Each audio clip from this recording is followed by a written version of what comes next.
Merci. Monsieur Carême. Monsieur le Président, Monsieur le Vice-président aux Finances, Mesdames et Messieurs, le premier budget primitif du nouvel exécutif que vous nous présentez ce soir est en tout point conforme aux orientations que nous nous sommes fixées et aux décisions prises au cours des différentes conférences des maires que nous avons tenues dans le cadre de la nouvelle gouvernance que vous avez mise en place ici à la communauté urbaine. Et tout cela dans le contexte incompréhensible et absurde de l'austérité que l'on demande aux collectivités locales. Compte tenu de l'heure tardive et de l'avalanche de chiffres que nous avons eus, je ne vais donc pas intervenir plus qu'il n'en faut pour nous congratuler à propos de ce budget. Permettez-moi juste, au nom du groupe socialiste et écologiste communautaire, de saluer les orientations fortes d'ores et déjà prises en matière d'évolution vers un nouveau modèle de développement et d'engagement en faveur de la lutte contre le changement climatique qui pourrait être particulièrement lourd sur notre littoral. Au lancement de notre concertation pour l'élaboration du nouveau plan climat territorial, l'Observatoire régional pour le climat notait l'élévation du niveau de la mer sur notre littoral de 9 cm ces 30 dernières années et les phénomènes sont en train de s'accélérer. Il faut donc accroître nos actions en ce domaine et c'est ce que nous sommes en train de mettre en œuvre. La mise à plat, la concertation, la refonte du réseau de transport en commun avec l'objectif de doublement de la part du transport en commun dans les déplacements de notre agglomération, mais aussi l'amélioration par là de la qualité de vie des habitants et des aménagements des espaces publics en est un autre exemple. Les états généraux de l'emploi et de ces groupes de travail sur les circuits courts, sur les filières d'avenir, sur l'économie circulaire, à côté de tous les autres groupes, montrent aussi, à côté aussi du projet Eura Énergie, notre volonté de réorienter notre modèle de développement devenu insoutenable et non durable. La réflexion engagée par Romeo Ragazzo pour amener à terme notre agglomération vers le zéro déchet est encore une preuve de cette volonté. Le lancement par Bernard Weisbecker des études et concertations pour la révision du plan local d'urbanisme que nous avons voulu HD, c'est-à-dire habitat et déplacement, c'est-à-dire au summum des exigences environnementales, atteste encore de notre engagement fort dans ces domaines. Enfin, mais je pourrais poursuivre par de multiples exemples, je voudrais souligner l'action lancée par Monique Bonin sur l'amélioration de la qualité de l'air, sujet éminemment important lui aussi pour notre population lourdement impactée. Je ne serai pas plus long et c'est entre autres pour toutes ces raisons que nous voterons avec enthousiasme le budget primitif que vous nous proposez ce soir, ce qui marquera, Monsieur Frémont, notre ancrage dans la majorité. Monsieur Bailleul. Oui, beaucoup de choses ont été dites et il n'est pas nécessaire de les rappeler. Simplement un budget sur lequel on retient un terme que j'ai employé tout à l'heure dans un propos différent, mais une communauté urbaine plus proche, au travers du plan voirie, au travers de ces projets de territoire qui ont été égrenés pour certains d'entre eux, pas tous, au travers de sa réflexion et de sa volonté de modifier le transport. Et puis toujours plus de proximité parce que la proximité, ça passe d'abord par l'emploi. Le fait que dans chaque famille, on puisse avoir un emploi et que ce cercle vertueux reprenne dans une conjoncture compliquée. Alors oui, en ma qualité de premier vice-président en charge des questions économiques, je suis satisfait de ces orientations. Orientations qui se font dans un contexte très compliqué, puisque le désengagement de l'État est réel à l'échelon de notre communauté urbaine, mais surtout à l'échelon de chacune de nos communes. Et puis, comment ne pas vous dire un mot sur la DSC et les propos tenus par Christian Hutin. Une DSC qui démontre que on a quand même, collectivement et tous ensemble, réussi, et je crois que c'est un bel exemple du travail qui nous anime depuis maintenant plusieurs mois à la communauté urbaine. On a quand même réussi à lever un verrou. C'était quelque chose de compliqué d'évoquer cette dotation de solidarité communautaire il y a encore quelques mois, jusqu'au débat d'orientation budgétaire. De temps en temps, on a dû utiliser des artifices ou quelques astuces pédagogiques. Je remercie le président de m'avoir laissé faire. J'ai rien ramené aujourd'hui, comme ça. Tout le monde est plus calme, mais j'ai promis que peut-être un jour, il y aurait une galette des rois. Pas immédiatement. Alors, bien évidemment, on peut être satisfait politiquement de cette démarche. Avoir réussi à tous se parler et d'avoir fait un premier pas. C'est un premier pas. Les sommes annoncées, on l'a entendu, évolueront encore en 2015. Il nous faudra remettre à plat ces dotations et faire en sorte que nous allions plus loin dans cette démarche. Le propos de Jean-Yves Frémont va dans ce sens, puisqu'il l'a dit. La solidarité, elle passe d'abord par cet échelon-là, l'échelon de l'intercommunalité, cette force que représentent les communes de notre littoral. Et puis, bien évidemment, même si on ne le vote pas tout de suite, Christian Hutin l'a répété, j'ai entière confiance dans son engagement et dans le fait que l'ADM démontrera déjà toute cette force qui est la nôtre, parce que la solidarité, aujourd'hui, est une force, vous l'avez compris. Voilà mon propos général. Je voudrais néanmoins, parce que ça me dérange toujours un petit peu, répondre sur un seul point, monsieur Emery. J'aurais pu, comme je l'ai fait en commission budget, relever toute une série d'imprécisions dans vos propos concernant le budget. Nous n'en avons pas eu du tout la même lecture. Il n'en demeure pas moins qu'on ne peut pas faire croire aux gens que la concertation coûte cher, que la démocratie coûte cher. Je vais vous prendre un adage célèbre. On dit toujours que la démocratie n'a pas de prix. Bien évidemment qu'elle n'a pas de prix. C'est certainement l'une des plus belles avancées. Mais néanmoins, cette démocratie a un coût. Ça n'existe pas de faire croire qu'on peut écouter, entendre, échanger avec les gens. Et que ça n'a pas de coût. C'est-à-dire que ça devrait coûter zéro à la collectivité que d'aller collecter le propos du concitoyen, que d'aller animer une réunion. Ça n'existe pas. Il n'est jamais bon, monsieur Emery, d'essayer de nous faire croire que cette démocratie qui, vous le dites à longueur de journée, vous est si chère, eh bien, elle n'aurait pas un quelconque prix. Je vous remercie. Merci. Dernier orateur inscrit, monsieur Dersin. Oui, Monsieur le Président, chacun connaît ici mon implication politique depuis plus de 20 ans. Et nous sommes un certain nombre dans votre équipe municipale et dans votre équipe communautaire à partager ces idées. Et nous voulons vous dire à quel point nous nous sentons bien avec vous. Et surtout, nous apprécions d'être écoutés. Et nous avons le sentiment véritablement de faire partie de cette majorité. Je peux reprendre les propos du maire de Gravelines, du maire de Coudekerque-Branche, du maire de Grande-Synthe, et évidemment tous les propos de M. Frémont, et je n'aurais pas changé une virgule à ce qu'il a dit. Et en même temps, je voudrais m'exprimer en tant que maire de Téteghem, parce que c'est quand même la première fois depuis 18 ans que cette ville est reconnue, respectée, qu'elle n'est plus ostracisée, qu'elle peut enfin bénéficier d'un regard aimable et d'aide et de subventions. Je sens enfin un vrai projet de territoire et je fais partie de ce projet de territoire en tant que maire de Téteghem, mais je me sens aussi intégré dans le cadre de mes idées politiques qui sont toujours les miennes. Merci. Merci. Monsieur Hutin, avant de passer au vote, est-ce que vous souhaitez ajouter des choses ? Oui, quand même un petit peu, oui. Une réponse globale. On est dans les adages. Il y a un poème de Charles Cros. Charles Cros, c'est l'Académie Charles Cros. C'est le type qui a inventé en France le phonographe et qui s'est fait piquer la licence par Edison. Ce qui témoigne déjà du fait que l'Assemblée nationale a bien fait de voter une licence française beaucoup plus... voilà. Mais il disait, pareil du budget, il dit « Payez jamais, si ton cœur amoureux vibre dans un autre sens, je garderai l'équilibre sagement de mon budget. » Voilà. Mais ça correspond bien à la période que nous vivons aujourd'hui. Le cœur des citoyens peut changer et on n'est pas à 9 cm d'augmentation d'eau, mais il y a eu une forme de tsunami politique récemment dans notre agglomération. Et l'ensemble des interventions que j'ai entendues ce soir sont modérées et sages et raisonnables dans l'esprit.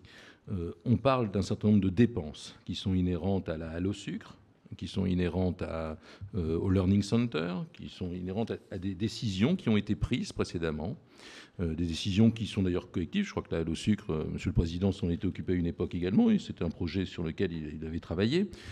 Nous sommes dans une continuité, dans une agglomération. Alors, bon, on a tous nos points de vue. Je suis un peu moins marionnette, je m'en excuse, Francis. Bon, voilà, mais il y a des dépenses sur lesquelles on s'est engagé et qui font partie de l'ambition d'une communauté urbaine. Nous sommes, et M. Emery a raison, une des communautés urbaines, c'est 2000 €, et vous avez raison, c'est 2000 €, c'est probablement la plus riche de France, mais c'est aussi celle, et Alain Felgem a raison, et il faut respecter l'ensemble de nos services publics, c'est celle qui offre le plus de services en France. Le plus de services est d'une qualité exceptionnelle. On parlait des déchets et de ce qui se passe au niveau, mais c'est unique. C'est unique au niveau environnemental. Au niveau des transports, Damien avait un nombre de délibérations qui est à la hauteur de ce qui est fait sur cette agglomération. Et les sujets sont multiples. Nous sommes, à la communauté urbaine de Dunkerque, à la pointe d'un grand nombre de choses. Seulement, au Tempora, au Morez, les temps changent. L'État se désengage. Nous perdons de l'argent en subventions. Nous avons des difficultés financières parce que nous avons assumé un haut niveau de service, un haut niveau politique et philosophique national. Et maintenant, il y a un petit peu moins d'argent qui arrive. Donc, les grands projets, il faut y réfléchir à deux fois. Ça, c'est une évidence absolue. Trouvons un équilibre, c'est ce que ce budget essaie de faire, au niveau de l'emploi, au niveau du fonctionnement. Quand on dit que le Learning Center et les services ont réussi l'année dernière, avec une maîtrise du fonctionnement, à absorber les dépenses de fonctionnement du Learning Center et de la halle au sucre. C'est-à-dire qu'on réussit à diminuer le fonctionnement dans une communauté urbaine, bien qu'il y ait eu des investissements considérables, et subventionnés, mais considérables. Je pense que c'est un budget qui est sage, qui est solidaire, et qui laisse ouvert un bon nombre d'investissements pour l'avenir, parce que je rappelle, c'est qu'à peu près 80 millions d'investissements par an qui vont être offerts à la communauté urbaine, à l'ensemble de l'agglomération, à l'ensemble des communes et à l'ensemble des citoyens. La deuxième chose, c'est l'ouverture qui existe vis-à-vis de la dotation de solidarité communautaire. C'est une ouverture, on va retravailler là-dessus bien évidemment, je la reproposerai, on pourra en discuter au mois d'avril, au mois de mai, au mois de mars en commission, au mois d'avril au Conseil communautaire. C'est pas négligeable, c'est un effort, et je pense que chacun pourra estimer. Et puis l'autre chose dont on n'a pas parlé, personne n'est intervenu là-dessus, mais sur la dotation de solidarité exceptionnelle, quelque chose de rarissime en France, c'est-à-dire on a une commune, et là c'est vraiment la solidarité communautaire, on a une commune en difficulté, la communauté des autres communes ne la laisse pas tomber et l'aide. Et ça, c'est quand même quelque chose qui est assez rarissime dans un esprit de solidarité, surtout quand j'imagine qu'il y a un certain nombre de gens qui ne sont pas inscrits dans les mêmes partis politiques ici, mais qui sont tous dévoués au bien public et au bien de nos concitoyens. Voilà, Monsieur le Président. Monsieur le Président, s'il vous plaît. Vous souhaitez intervenir, Monsieur Weisbecker ? Non, ce n'est pas une intervention, c'est juste avant le vote, une petite précision de vote. Allez-y. Je voterai comme Damien Carême avec enthousiasme pour ce budget primitif, mais je voudrais simplement que vous me permettiez d'être exclu de tout vote concernant l'agence d'urbanisme. Merci. C'est automatique, Monsieur Weisbecker, c'est automatique. C'est ce qu'on a dit la dernière fois. Avant de passer au vote, mais moi je me réjouis de cette mobilisation collective, et je crois que Christian Hutin l'a très bien dit dans ses derniers propos. C'est vrai qu'on sent des priorités collectives et un projet de territoire, ça a été dit, autour des problématiques de développement économique et de l'emploi, autour des mobilités, autour des problématiques environnementales. On sent une ambition collective, et je pense que l'ensemble des propos qui ont été tenus, et Christian Hutin l'a dit, font preuve d'une grande responsabilité. Et comme Christian Hutin, je reprendrai les éléments de la solidarité intercommunale. Quand même, on peut être fier, au niveau de Dunkerque, d'être les premiers à mettre en place un dispositif de solidarité au niveau d'une commune nous concernant. Vous vous rendez compte, aucune structure intercommunale en France n'a posé la question de la solidarité entre les communes jusqu'à ce point. Une commune est en difficulté. Elle peut se retrouver sous tutelle du préfet et avoir des conséquences graves au niveau de ses habitants. Elle aura désormais la possibilité de faire appel à la communauté urbaine de manière encadrée. Évidemment, de manière encadrée. Mais nous allons jusque-là en termes de solidarité et d'intégration. Moi, cette mesure-là, elle me tient particulièrement à cœur. C'est vrai qu'au niveau de la DSC, on a réussi à concilier ce que j'avais évoqué lors du débat d'orientation budgétaire, comment on réussit à garder notre capacité d'investissement tout en renforçant la solidarité entre les communes. Finalement, les fonds propres de la communauté urbaine ont été injectés à hauteur de 800 000 €, ce qui n'obère pas cette capacité d'investissement pour l'avenir de nos habitants. Et à la sortie, la part de la solidarité de l'ANDSC est passée de 22% à 29%. David Bailleul l'a dit, c'est une révolution. Et jamais dans l'histoire de cette communauté urbaine, nous n'avions réussi une telle progression en termes d'évolution de la solidarité intercommunale. Et ça, nous l'avons réussi en 9 mois, en seulement 9 mois. Donc je tiens très sincèrement à dire que je partage avec l'ensemble des maires, avec l'ensemble de la majorité, la fierté de participer à cette mobilisation collective pour nos territoires qui marque chaque jour une volonté d'aller de l'avant pour nos habitants. Je vous propose de passer au vote et de commencer par la délibération numéro 31, et je vais inverser le vote. Et donc je vais commencer par demander qui est pour la délibération numéro 31. Qui s'abstient et qui est contre? Très bien, je vous en remercie. Je passe à la délibération numéro 28. Qui est contre? Qui s'abstient? Tout le monde est pour, je vous en remercie. Non-participation. Je passe à la délibération numéro 40. Qui est contre? Qui s'abstient? Je vous en remercie. Il nous reste 3 délibérations en administration générale. Et pour commencer, l'adhésion de la commune d'Émoire à la communauté urbaine de Dunkerque. Le 8 octobre 2014, le conseil municipal de la commune d'Émoire a décidé d'engager la procédure pour son retrait de la communauté de communes des Hauts-de-Flandre et sollicité son adhésion à la communauté urbaine de Dunkerque. Il nous appartient donc désormais de nous prononcer sur la demande d'adhésion de cette commune.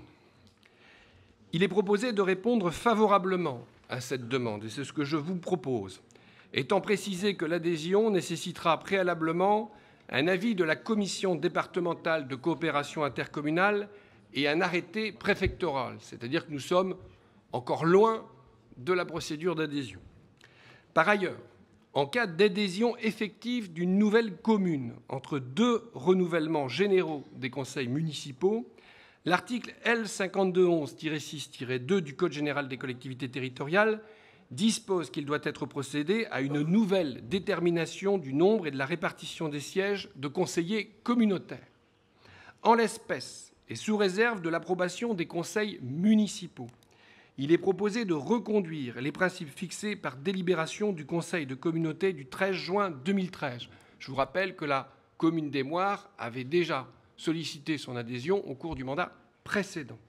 En conséquence, en cas d'adhésion de la commune d'Émoire, le Conseil de communauté comprendrait 78 sièges contre 77 actuellement. La commune d'Émoire disposerait d'un siège et la répartition entre les autres communes ne serait pas modifiée. Nous aurions juste un collègue supplémentaire. La présente délibération sera notifiée aux communes membres qui disposent d'un délai de 3 mois pour se prononcer sur ces éléments. Y a-t-il des volontés de parole ou des observations ou des questions? Non, je vous propose de passer au vote. Qui est contre? Qui s'abstient? Très bien, tous les autres sont pour. Je vous en remercie. Je passe à l'installation de la commission consultative des services publics locaux. Depuis la loi du 27 février 2002 relative à la démocratie de proximité, les articles L. 1413-1 et suivants du Code général des collectivités territoriales prévoient que les établissements publics de coopération intercommunale de plus de 50 000 habitants, donc comme le nôtre, créent une commission consultative des services publics qu'ils confient à un tiers par convention de délégation de services publics ou qu'ils exploitent en régie dotée de l'autonomie financière. Cette commission, présidée par le président de la communauté urbaine ou son représentant, doit comprendre des membres du conseil communautaire désignés dans le respect du principe de représentation proportionnelle et des représentants d'associations locales nommés par le conseil communautaire. La Commission examine chaque année le rapport annuel établi par chaque délégataire de service public, les rapports sur le prix et la qualité du service public d'eau potable, sur les services d'assainissement et sur les services de collecte, d'évacuation ou de traitement des ordures ménagères. La Commission examine aussi un bilan d'activité des services exploités en régie, dotés de l'autonomie financière, et le rapport établi par le co-contractant d'un contrat de partenariat. Elle sera consultée pour avis sur tout projet de délégation de service public avant que le Conseil de communauté se prononce sur le principe de la délégation. Elle est consultée également sur tout projet de partenariat avant l'Assemblée délibérante et tout projet de participation de services de l'eau ou de l'assainissement à un programme de recherche et de développement. Dans ces conditions, il est proposé de désigner 5 conseillers communautaires et les 5 représentants d'associations locales suivants. Monsieur Damien Comard, de l'association Séphir, Centre d'éducation et de formation interculturelle Rencontre. Madame Yolande Bittner, du Centre d'information sur le droit des femmes et des familles. Monsieur Gilles Canet, de l'association d'aide aux personnes à handicap moteur. Madame Marie-Paul Hoquet, de la CLCV, l'association de consommation logement cadre de vie. Monsieur Jean Sénam, de la DELFA, Assemblée de défense de l'environnement du littoral Flandre-Artois. Il conviendra également de procéder à la désignation de nos représentants si vous validez ce principe de la commission. Y a-t-il des observations sur cette commission? Monsieur Emery?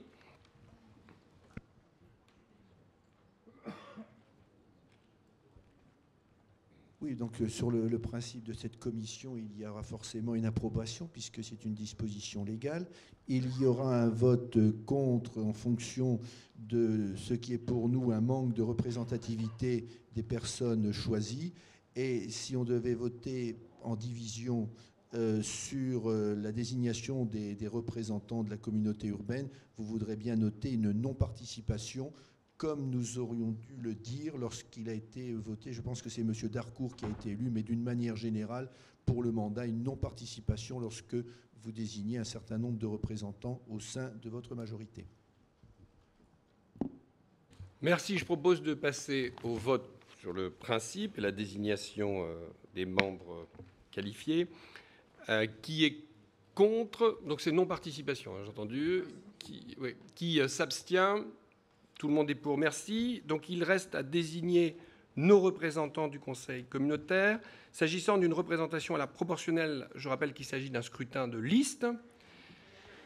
Donc, j'ai reçu... Donc d'abord, peut-être vote à main levée. Y a-t-il quelqu'un qui s'oppose au vote à main levée? Je vous remercie. Donc j'ai reçu la candidature d'une liste, M. Damien Carême, M. Franck Dersin, M. Roméo Ragazzo, M. Bertrand Ringot, M. Jean-Philippe Titeca. Vous noterez que les candidats sont titulaires des délégations intéressant directement cette commission, ce qui permettra, s'ils étaient élus, un dialogue constructif avec les représentants des associations locales, bien entendu. Y a-t-il d'autres listes candidates? Non, très bien. Donc non-participation pour le groupe de M. Emery au vote. Qui est contre? Qui s'abstient? Tous les autres sont pour. Je vous en remercie. Je vous propose de passer à la délibération numéro 44 sur l'ARENA. Le 19 mai 2014, nous avons décidé ensemble de résilier le contrat de partenariat conclu avec la société Dunkerque Arena. Et durant cette séance, je vous ai présenté plusieurs estimations de coûts.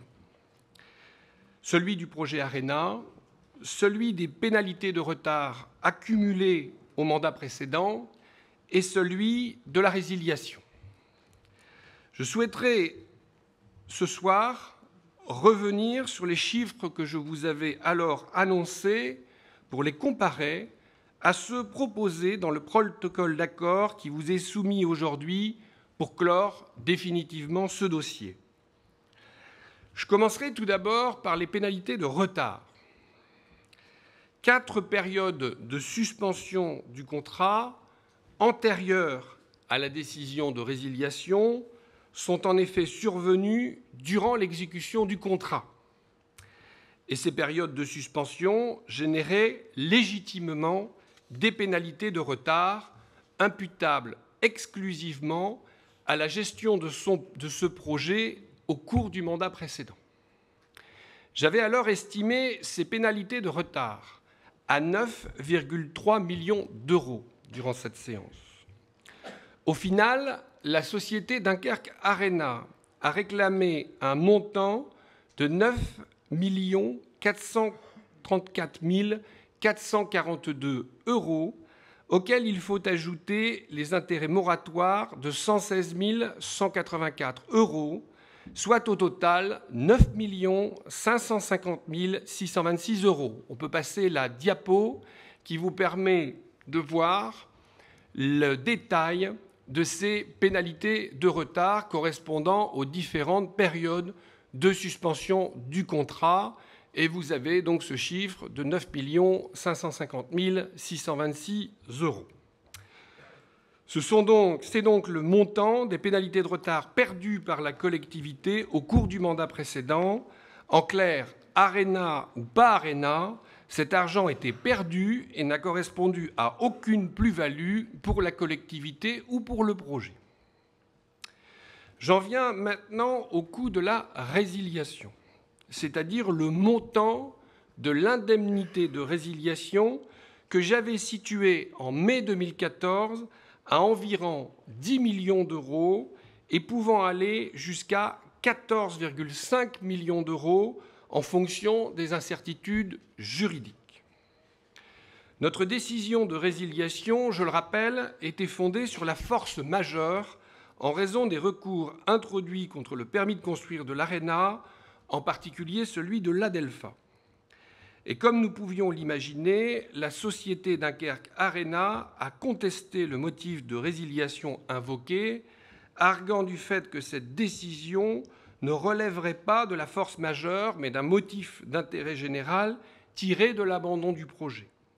La communauté urbaine ayant maintenu sa position, le titulaire a alors saisi le tribunal administratif afin d'obtenir la requalification du motif de résiliation et le paiement des indemnités correspondantes.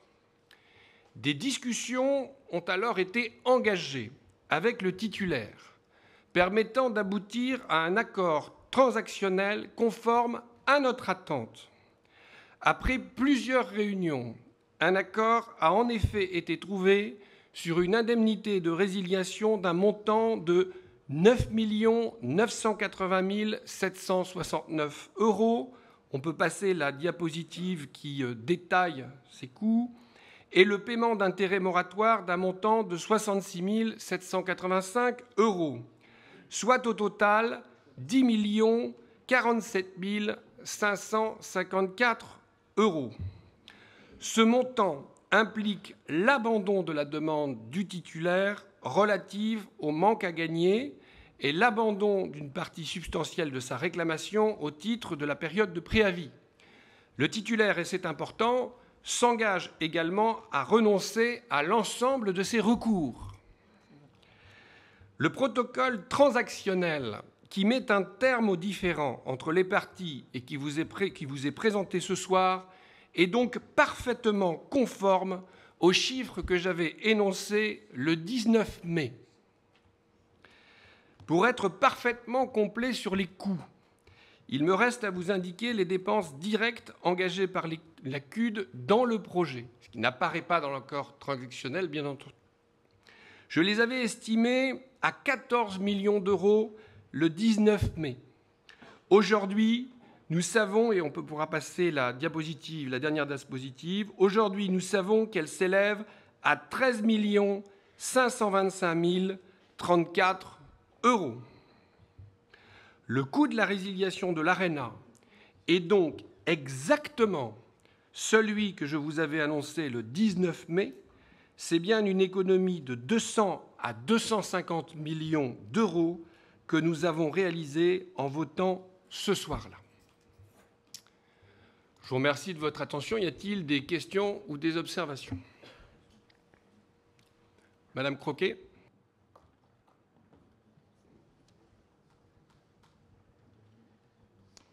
Oui, Monsieur le Président, mes chers collègues. Vous venez de faire enfin, vous avez tenté de faire une démonstration pour dire que ce que vous nous aviez dit au mois de mai, c'était, voilà, on arrive au résultat, mais vous occultez bien évidemment d'abord les sommes qui ont été engagées précédemment, mais vous considérez que ce n'est pas vous. Donc voilà, c'est l'équipe précédente. Mais en réalité, les dépenses qui tournent autour de ce projet qui aujourd'hui est annulé à votre demande, on est plutôt à hauteur de 32 millions d'euros de dépenses. Et là-dedans, je reprends les chiffres que vous avez donnés et les dépenses qui ont déjà été réglées et celles à venir, puisqu'il y aura autour de cette affaire un certain nombre de dépenses liées à des frais d'avocat, etc., etc. On est donc à plus de 30 millions d'euros. Donc, ne laissez pas croire, une fois de plus, que vous êtes en train de faire une économie. Là, aujourd'hui, c'est 30 millions d'euros qui sont jetés par la fenêtre pour rien. Si vous vouliez construire une salle de sport classique, comme j'imagine que vous la souhaitez, d'ailleurs vous l'avez dit à un certain nombre de sportifs, une salle qui serait d'une capacité de 5-6 000 à peu près, aujourd'hui ça vous coûterait 65-70 millions d'euros et vous n'auriez certainement pas les subventions qui auraient été acquises avec l'Arena. Donc moi, je considère aujourd'hui qu'avec ce qui a été dépensé ou ce qui sera dépensé par rapport à cet abandon, on aurait pu d'ores et déjà s'engager dans une construction qui vous allait mieux. Vous l'avez dit et on vous l'a proposé. Quand je suis intervenue au mois de mai, il était encore temps à ce moment-là, éventuellement, de travailler sur un projet différent, y compris sur un autre emplacement, une autre taille, un autre contenu. Il était encore possible de le faire. Donc j'ai du mal à comprendre ou je le comprends, mais cet entêtement à vouloir aller jusqu'au bout de cette démarche en retirant totalement ce projet qui, au bout du compte, va coûter aux Dunkerquois, puisque pendant ce temps-là, on ne fait pas autre chose. On est bien d'accord. Et puis, vous oubliez aussi de mentionner, vous n'en avez pas parlé, il y avait quand même une entreprise qui s'appelle la Sogea, où il y avait pas loin de 200 salariés qui se retrouvent au chômage. C'est pas chiffré, ça, mais humainement, vous avez quand même 200 gars qui se retrouvent sur le carreau. Donc moi, je voulais vous redire cela, parce que je pense qu'on ne peut pas... Enfin, on a entendu pendant des mois que l'Arena, ça allait coûter 300 millions d'euros. Et aujourd'hui, vous nous faites la démonstration qu'en réalité, le fait d'arrêter, vous vous engagez sur 9 millions d'euros et puis c'est tout. Voilà. Donc, je ne peux pas vous laisser dire ça, c'est pas possible. Donc, bien évidemment, vous comprendrez que sur cette affaire, s'il y a un vote, je présume, nous voterons contre. Monsieur Emery ?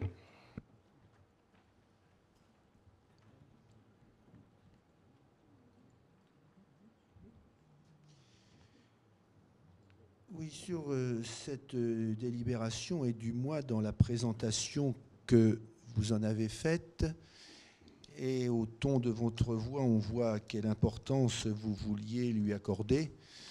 De même qu'on voit à la manière dont sont filmées les séances de la CUD que lorsque l'ensemble des orateurs sont mis en gros plan, ce n'est pas le cas pour les élus du défi Bleu Marine.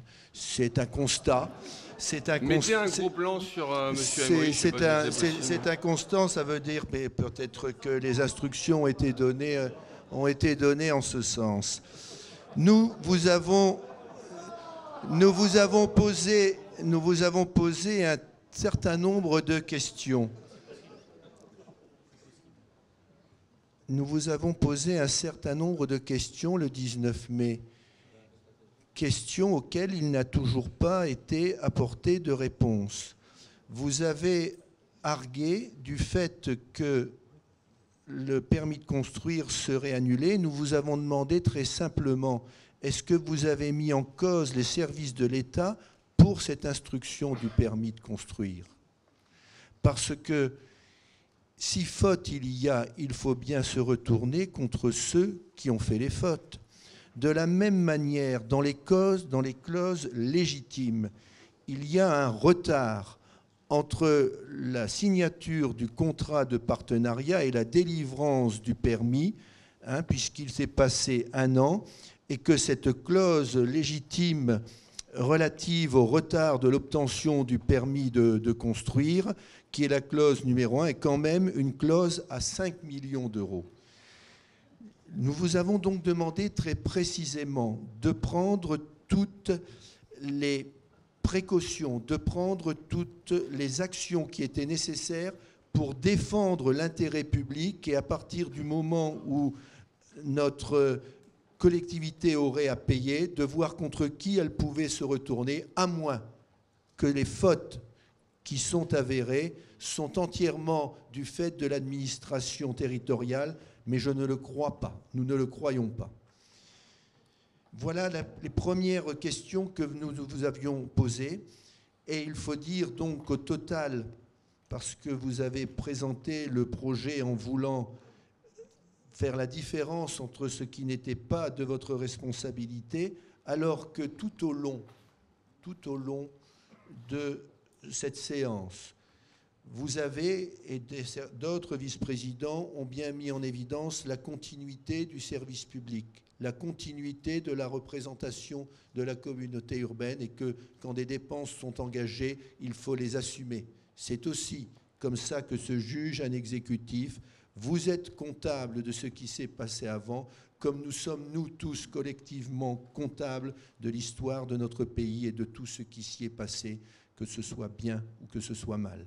Donc le coût, aujourd'hui, il est de plus de 30 millions d'euros pour la CUD. Quoi que vous fassiez, quoi que vous disiez pour qu'on retienne un autre chiffre, c'est ce coût-là qui est à la charge de la collectivité, et c'est ce coût-là qui sera inscrit dans les comptes de la communauté urbaine.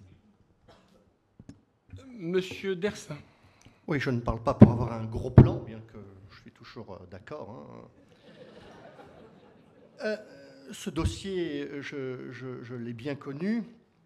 Je peux vous dire qu'en prenant cette décision, certes, de l'argent a été dépensé pour rien, mais surtout en le faisant, vous avez permis d'épargner des dizaines de millions d'euros pour l'avenir.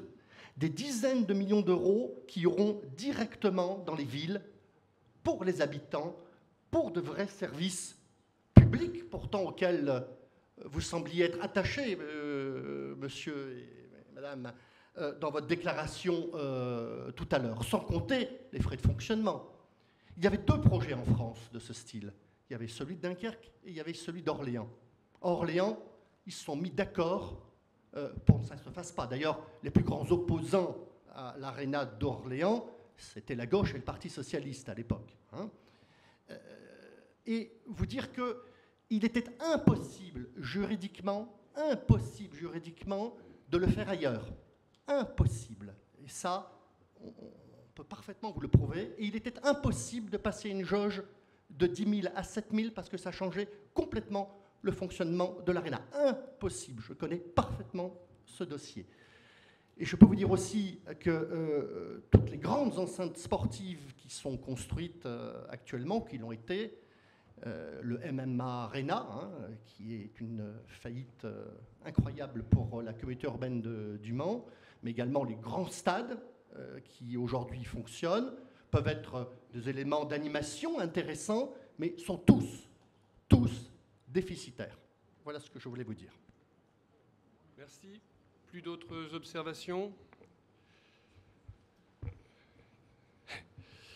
Madame Croquet, c'est un peu difficile parce que vous intervenez avec un tel manque de rigueur. Tous vos chiffres sont faux. Tous, même l'évaluation d'une nouvelle salle, c'est du simple au double. C'est peut-être ce manque de rigueur qui a manqué à l'équipe que vous représentez au cours du mandat précédent et qui nous emmène. Mais le projet que vous défendez aujourd'hui, tous les chiffres sont sur la table. Il n'y a pas de truc caché en dessous, là. Tous les chiffres.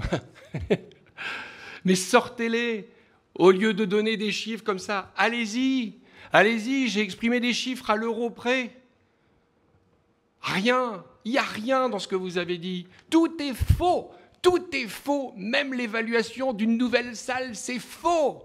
C'est le double, vous n'y connaissez rien. Ah oui, ça c'est clair. Donc, ce qui est clair, non, Simplement, il faut être sérieux quand on parle d'argent public à cette échelle-là. On parle de centaines, Madame Croquet, on parle de centaines de millions d'euros. Et quand on parle de centaines de millions d'euros vis-à-vis du contribuable, on est rigoureux. Et on ne balance pas des chiffres comme ça, approximatifs et à vue de nez. On est sérieux. Le travail qui a été mené, justement, pour résilier ce contrat d'Arena a été sérieux. Et je le maintiens, tous les chiffres annoncés le 19 mai, vous en avez aujourd'hui la preuve dans ce protocole transactionnel, sont clairs et transparents. Vis-à-vis de l'ensemble des contribuables, la communauté urbaine a fait preuve d'une grande transparence et vis-à-vis également de l'ensemble du conseil communautaire qui a voté, ce qui n'était sans doute pas le cas de mon prédécesseur. Sur ce, je vous invite à passer au vote pour la délibération numéro 44 qui est contre, qui s'abstient, tous les autres sont pour. Je vous en remercie. Vous avez reçu la liste des décisions prises en application de l'article L5211-10 du Code général des collectivités territoriales. Avez-vous des observations? Non, je vous remercie. Pour conclure, j'ai reçu 2 questions orales et un projet de motion de M. Emery. Monsieur Emery, vos questions orales étaient vraiment peu explicites, c'est le moins qu'on puisse dire. Je sais que vous le faites pour faire perdre du temps aux services communautaires et probablement aussi à moi, mais cela n'amuse ni les services communautaires ni moi-même. Et je trouve que l'énergie du territoire peut être utilisée à autre chose que vos enfantillages. Je le dis très sincèrement. Alors je vous passe la parole pour que vous lisiez votre première question, notamment sur les transports, mais je vous demande une dernière fois de respecter l'esprit du règlement intérieur de la communauté urbaine qui s'applique dans le cas d'espèce des questions orales. Allez-y, Monsieur Emery. Monsieur le Président, votre propos, je ne sais pas si vous vous rendez compte de la portée de votre propos. Vous êtes là, vous faites perdre du temps, vous avez des enfantillages, vous êtes vraiment dans l'affichage très ostentatoire du mépris que vous avez pour vos adversaires politiques, d'une sorte de condescendance envers les élus minoritaires. Après tout, cela n'appartient qu'à vous. Nous pensons, nous, et je vous l'ai écrit, que ce genre d'attitude rabaisse la fonction qui est la vôtre. Nous vous le disons très clairement. Pour ce qui est des questions orales, c'est M. Nave qui va poser la question sur l'insécurité dans les transports. Merci Philippe. Cette question s'inscrit dans la lignée des questions précédentes sur la sécurité des transports. Dès la séance du 19 mai 2014, notre groupe... Ce n'est pas la question qui a été envoyée. Monsieur Emery, je n'accepte pas le mépris vis-à-vis des fonctionnaires communautaires. Je ne l'accepterai jamais. Et ce que vous faites avec les questions orales, ce que vous faites subir aux collaborateurs de la communauté urbaine n'est pas acceptable. Je vous le répète, je vous le demande au nom des agents de la communauté urbaine. Vous ne pouvez pas les balader comme ça. Quand on vous demande effectivement l'application du règlement intérieur, en donnant le texte précis de vos questions, les agents communautaires essaient de faire avancer les choses. Voilà, à chaque fois, vous ne voulez pas appliquer le règlement intérieur. Vous avez posé une question et un texte précis. Monsieur Nave, je vous demande de lire ce que vous nous avez envoyé. Monsieur le Président, vous voulez faire prendre à tout le monde ici des vessies pour des lanternes. Je ne vous permets pas, mais après tout, je n'ai pas à vous permettre. En tout cas, il n'est pas dans mon attitude, il n'a jamais été dans mon attitude d'avoir du mépris, que ce soit, bien clair, pour les agents communautaires comme pour mes adversaires politiques. Nous sommes de ceux qui pensons que toutes les opinions doivent pouvoir s'exprimer. Nous faisons référence aux dispositions légales qui disent que tout conseiller a le droit d'exposer. Nous vous avons donc envoyé une question qui est « Quelles sont les mesures ?» Je ne l'ai pas sous les yeux, mais Adriana l'a. Et cette question, elle va être exposée pour demander quelles sont les actions concrètes que vous avez prises. Il y a une deuxième question qui vous a été posée.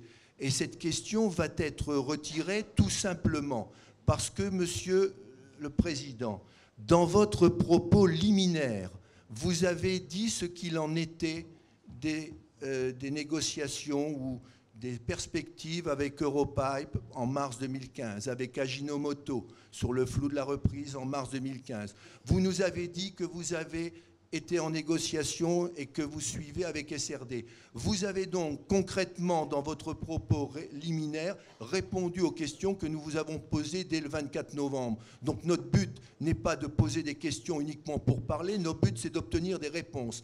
À partir du moment où dans votre propos liminaire, vous avez apporté cette réponse sur SRD, Ajinomoto, Europipe et autres, nous retirons notre question parce qu'elle n'a plus d'objet. Par contre, et depuis que nous posons les questions, il n'a pas été donné de réponse concrète sur les actions menées par la communauté urbaine en termes de sécurité dans les transports en commun. C'est la raison pour laquelle M. Adriana va exposer notre demande, qui est la nôtre, parce que la sécurité est la première de nos libertés. C'est tout aussi simple que ça. Oui. Je rappelle dans les dispositions légales que les questions orales doivent être conformes au règlement intérieur. Et quand un agent communautaire vous rappelle juste ça, j'aimerais juste que vous ayez le respect vis-à-vis de lui. Monsieur Nave, vous avez la parole pour poser la question qui a été envoyée.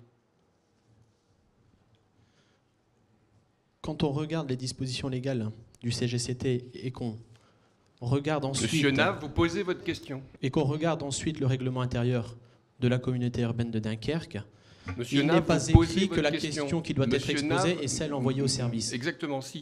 Il n'est pas écrit, et je vous invite à relire votre règlement intérieur que j'ai ici sous les yeux. Cela n'est pas écrit. Si, c'est ce que vous a dit un agent communautaire avant que ce n'est vous pas ne répondiez. Vous êtes en train de nous dire que le CGCT doit faire référence au règlement intérieur, et là vous nous dites que... Posez votre question, monsieur Nave. Allez-y, faites une holla pendant que vous y êtes.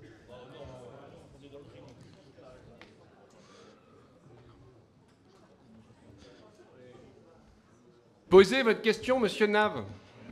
J'expose la question. Dès la séance du 19 mai, notre groupe vous a alerté sur l'insécurité des transports communautaires et nous vous avions demandé les mesures prises pour lutter contre ce fléau. Je nous cite, face à la recrudescence de la violence dans les villes à l'encontre des bus, quelles mesures la CUD a-t-elle mis en place en tant que collectivité compétente dans les transports communautaires? Vous nous avez parlé des conseils de sécurité.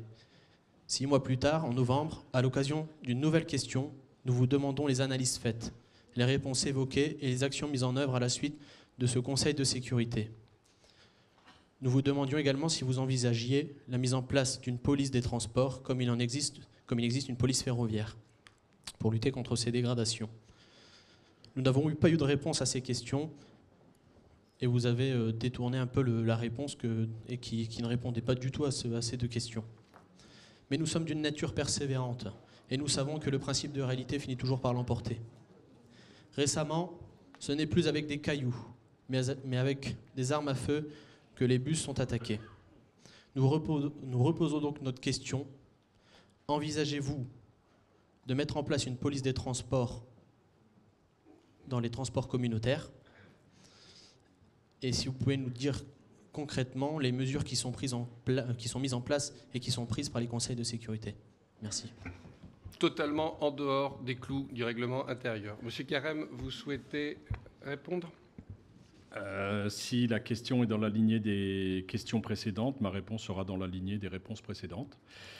Il y a déjà des agents de sécurité que Decabus Marine met dans ses bus et nous avons demandé, vous l'avez entendu tout à l'heure dans la délibération, à la société de faire des efforts de productivité et on a bien rappelé qu'en aucun cas ces efforts de productivité ne devaient se faire sur la sécurité.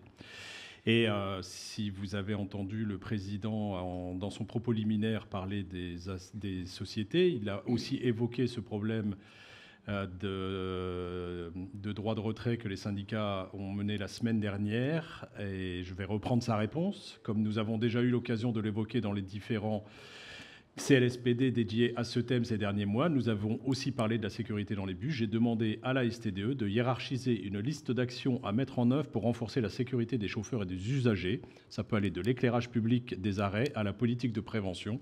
Plusieurs thèmes ont été abordés et donc je recevrai à nouveau la STDE et les organisations représentatives des chauffeurs de Decavus Marine quand cette liste sera prête. Et nous sommes engagés à aussi interpeller les maires quand ce sera de la compétence des maires en termes d'éclairage public, à renforcer à tel ou tel endroit, ou quand c'est de compétences communautaires, à mettre en œuvre cette liste qui nous sera transmise par la société STDE. Je dois vous dire qu'il y a peut-être des problèmes d'insécurité dans les transports, mais c'est aussi à l'image des problèmes d'insécurité qui règnent dans notre société, malheureusement, aujourd'hui, et qu'il y a certains comportements qui les attisent, et je le regrette, Monsieur Nave.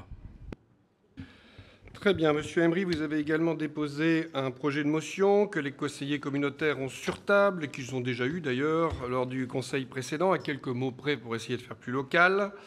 Mesdames et messieurs les conseillers, j'imagine que vous ne voulez pas entendre une énième fois le représentant du Front National nous expliciter son projet de motion. Qui le souhaite? Très bien. Qui s'abstient? Très bien. Même vote, j'imagine, pour l'opportunité d'adopter la motion.